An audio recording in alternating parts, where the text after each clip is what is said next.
मित्रों आइए जानते हैं जग्गी वासुदेव सदगुरु जी का जीवन परिचय।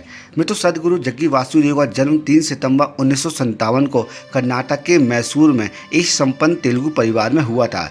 इनका पूरा नाम जगदीश वासुदेव है। बचपन से ही सदगुरु अलग सोच रखते थे और किसी भी चीज़ को देखते हुए और उनके बारे में चिंतन करने लग जाते थे। चीज़ों को देखने के बाद उनके मन में उठने वाली जिज्ञासा को शांत करने के लिए जग्गी वासुदेव ने खुद से सवाल करना शुरू कर दिया। अगर कोई उन्हें एक गिलास पानी देता तो पानी को लेकर भी उनके मन में कई सवाल उठ जाते। उन्होंने 11 साल की उम्र में योग गुरु राजेंद्र भाव जी महाराज से योग अभ्यास करना सीख लिया। 12वीं में उत्तीर्ण होने के बाद सदगुरु ने अंग्रेजी साहित्य में मैसूर विश्वविद्यालय में स्नातक किया। पढ़ाई पूरी करने के बाद सदगुरु ने बिजनेस करना शुरू किया और एक सफल बिजनेसमैन भी बने। उन्होंने पोल्ट्री फार्म और वृक्ष वर्ग का निर्माण व्यवसाय का काम शुरू किया। सदगुरु ने वीजी नाम की महिला के साथ शादी भी की और वैवाहिक जीवन की शुरुआत की। विवाह के 6 साल बाद 1990 में उनकी एक बेटी हुई जिनका नाम राधे जग्गी रखा गया।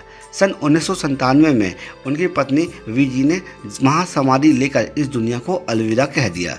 मित्रों सदगुरु जब 25 साल के थे तब उनके जीवन में ऐसी असामान्य घटना घटी जिसके बाद उन्होंने सुखों का त्याग कर दिया और एक आध्यात्मिक अनुभव की शुरुआत की। कहा जाता है कि जब वो 25 साल के थे तब एक दिन चामुंडा हिल गए जो कि मैसूर में ही है। यहाँ पर्वत के ऊंचे पत्थरों पर बैठे हुए थे और बैठते बैठते वो धीरे धीरे ध्यान में चले गए। इस दौरान उन्हें ऐसा प्रतीक हुआ कि वह प्रकृति के साथ मिल चुके हैं। यह उनके जीवन का ऐसा अनुभव था जिसने उनकी पूरी जिंदगी ही बदल दी। तो चामुंडा हिल के पत्थरों में बैठे हुए सदगुरु समाधि की अवस्था में चले गए थे। समाधि की अवस्था ऐसी अवस्था होती है जिसमें व्यक्ति को होश नहीं रहता है लेकिन दिमाग और मन में विचार शून्य हो जाते हैं। इतना ही समय कुछ भी अनुभव नहीं होता है। जब सदगुरु समाधि की अवस्था से बाहर आए तो उन्हें ऐसा लगा कि वो 10 मिनट बीत चुके हैं लेकिन उन्हें इस अवस्था में गए 4 घंटे बिता दिए थे। इसके बाद सदगुरु एक बार फिर समाधि अवस्था में गए और जब वह समाधि की अवस्था से बाहर आए तब उनके चारों ओर बहुत सारे लोग बैठे हुए थे और गले में फूलों की माला थी। सदगुरु के मुताबिक उन्होंने समाधि में गए कुल 25 मिनट हुए लेकिन उन्हें जब पता चला कि वो समाधि की अवस्था में गए पूरे 13 दिन बीत चुके हैं।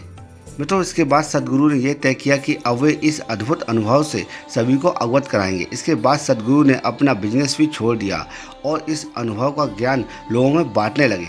इसके बाद उन्होंने 1883 में पहली बार योग की क्लास की शुरुआत की।